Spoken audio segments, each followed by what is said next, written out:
తెలంగాణ రాష్ట్రంలో కొత్త ప్రభుత్వం యొక్క పాలన పూర్తి చేసుకొని దాదాపు ఒక సంవత్సరం దాటింది. ఒక సంవత్సరం 3 నెలలైనట్టుంది. సో, ఈ టైంలో కాంగ్రెస్ పార్టీ అంటేనే ఉండాల్సిన దానికంటే ఎక్కువ స్వేచ్ఛ, ఎక్కువ ఫ్రీడమ్ ఈ వ్యవహారాలుంటాయి. ఎస్పెషల్లీ నేషనల్ పార్టీస్ అట్లాగే ఉంటాయి. అందులోనూ కాంగ్రెస్ మరీ తీవ్రమైనటువంటి అవసరానికంటే మించి స్వేచ్ఛ అనేది చాలా ఎక్కువగా ఉంటుంది. స్వతంత్రం ఎక్కువ ఉంటుంది. సో, రేవంత్ రెడ్డి మీద తిరుగుబాటు జరగబోతుందా? రాహుల్ గాంధీ కూడా ఇప్పటి వరకు ఆయనకి ఎటువంటి అపాయింట్మెంట్స్ ఇవ్వలేదు. మొన్న మాత్రం రీసెంట్ గానే ఇచ్చారు అని టీఆర్ఎస్ కి అనుకూలంగా ఉండేటువంటి మీడియా పెద్ద ఎత్తున ప్రచారం చేసింది. సో, దీన్ని బేస్ చేసుకుని రేవంత్ రెడ్డిని పక్కన పెట్టి చీఫ్ మినిస్టర్ గా వేరే వాళ్ళని బట్టి విక్రమార్క అనండి, లేకపోతే కోమటిరెడ్డి వెంకటరెడ్డి అనండి, ఇంకొకళ్ళని తెర మీదకి తీసుకొచ్చేటువంటి అవకాశాలు ఉన్నాయి అనేది బిగ్గెస్ట్ క్వశ్చన్. మీరు చూసుకుంటే 2024 నుంచి అప్పటికే కాంగ్రెస్ పార్టీ గ్రాఫ్ చాలా దారుణంగా ఉంది.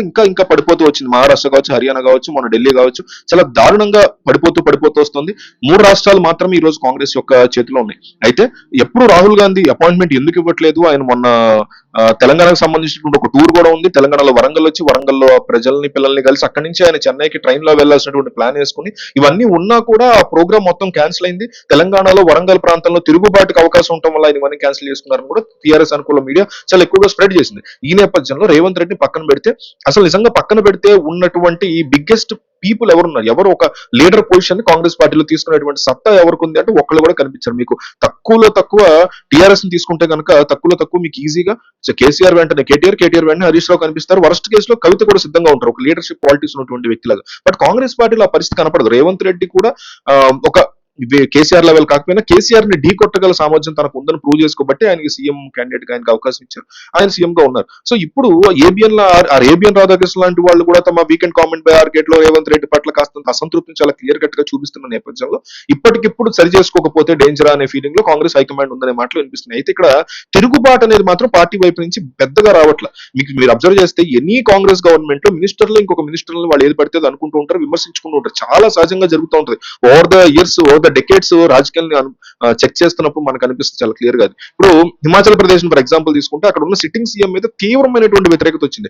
అక్కడ ఉన్న ఎంపీలు రాజీనామాలు చేయడం, మళ్ళీ ఉప ఎన్నికలు లాంటివి రావడం, వాటిల్లో మళ్ళీ పోటీ చేయడం, ఆయన మళ్ళీ తెలంగాణకు పట్టుకొచ్చి రాజ్యసభ ఇప్పించడం, ఇవన్నీ కూడా ఒక కుటుంబానికి సంబంధించినటువంటి అంశం వల్ల తిరుగుబాటు కాంగ్రెస్ నుంచి రావడం వల్ల అయినా కానీ ఎంత జరిగినా కూడా ఏమాత్రం అక్కడ సీఎం సీట్ ని తీసుకెళ్లి వేరే వాళ్ళకి ఇవ్వలేదంటే సో అట్లాంటిది ఇక్కడ అంత అసంతృప్తి ఏమీ లేదు కదా. కాంగ్రెస్ ఇంటర్నల్ గా ప్రజల్లో ఉన్న అక్కడ ఉంది, ఇక్కడ కూడా ఉంది. ఏ ప్రభుత్వం మీదైనా ఉంటుంది. మోడీ ప్రభుత్వం, బీజేపీ ప్రభుత్వం ఉన్న చోట్ల ఉంటుంది, కూటమి ప్రభుత్వం మీద ఉంది, జగన్ మీద ఉంది. ఇవన్నీ సహజం. కానీ అది ఎలక్షన్ టైం తేల్చుకుంటారు. కానీ సీఎం ని మార్చాలంటే ఖచ్చితంగా పార్టీలో ఇంటర్నల్ గా తీవ్రమైనటువంటి వ్యతిరేకత రావాలి. మినిస్టర్లు అందరూ కలిసి ఒక జట్టుగానో లేకపోతే ఒక గ్రూప్ గా సెపరేట్ గ్రూప్ గా వెళ్ళిపోవాలి. అట్లాంటివి ఏమేమి జరుగుతున్నట్టుగా తెలంగాణ కాంగ్రెస్ లో నాకైతే ఎక్కడ అనిపించట్లేదు.